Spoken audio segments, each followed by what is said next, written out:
नमस्कार. नेत्रास किचन मराठीमध्ये तुम्हा सर्वांचं खूप खूप मनापासून स्वागत आहे. मैत्रिणींनो, तुमच्या घरचं हळदी कुंकू झालं का? झालं नसेल तर आजची रेसिपी खास तुमच्यासाठी. दरवर्षी आपण हळदी कुंकूसाठी काय स्नॅक्स ठेवायचं ते ठरवत असतो. मग वाटतं नाही हे झालं गेल्या वर्षी, हे झालं आदल्या वर्षी. आज मी तुमच्यासाठी खास एक साधी सोपी सुटसुटीत अशी रेसिपी घेऊन आली आहे. आज आपण बनवणार आहोत ब्रेड रोल. त्याच्यासाठी साहित्य पाहूया.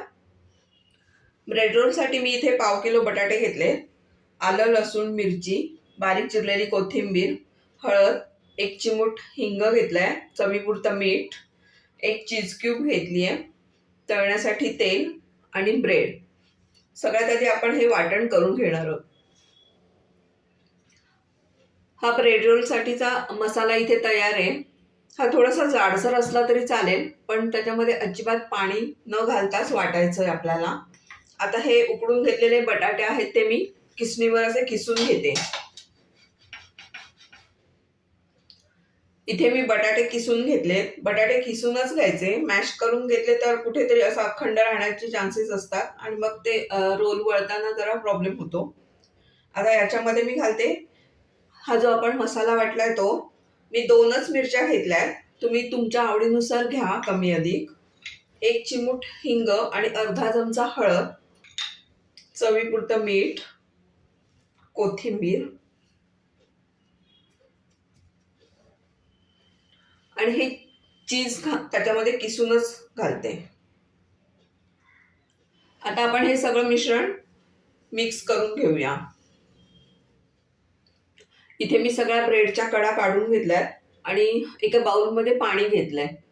अशी ब्रेडची स्लाइस घ्यायची, एका बाजूने पूर्ण भिजवायची, लगेच काढायची, लगेच दुसऱ्या बाजूने भिजवायची आहे आणि मग अशी हातावर घेऊन अशी प्रेस करायची.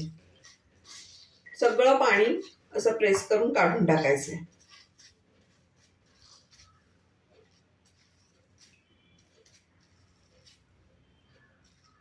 अशा पद्धतीने इथला थोडा गोळा घ्यायचा या मिश्रणाचा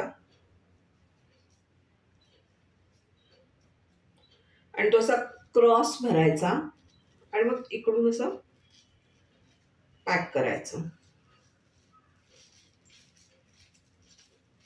असं दाबून दाबूनच शेप द्यायचा आहे त्याला.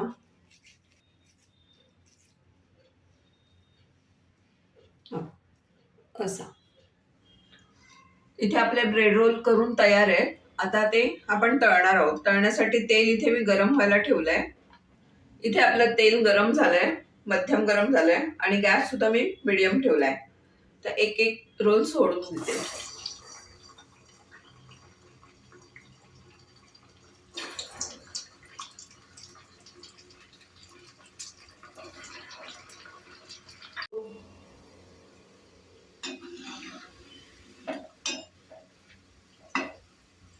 तीन ते 4 मिनिटांनी असा छान सोनेरी रंग आलाय. आपण आता त्यांना काढून घेऊया.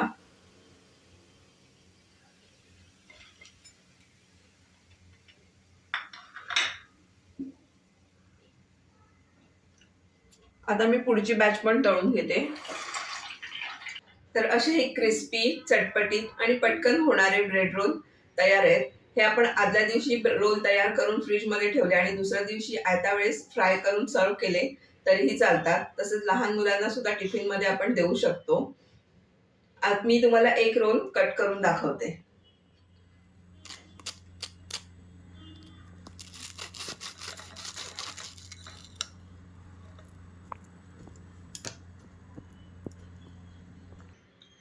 असे ब्रेड रोल तुम्ही पण नक्की ट्राय करा. आजची रेसिपी आवडली असेल तर कमेंट करा, लाईक करा, शेअर करा. नेत्रास किचन मराठी या चॅनलला सबस्क्राईब करा आणि बाजूचं बेल आयकन प्रेस करायला विसरू नका. आणि अजूनही खूप लोकांनी सबस्क्राईब नाही केलंय आपलं चॅनल, त्यांनी नक्कीच सबस्क्राईब करा. धन्यवाद.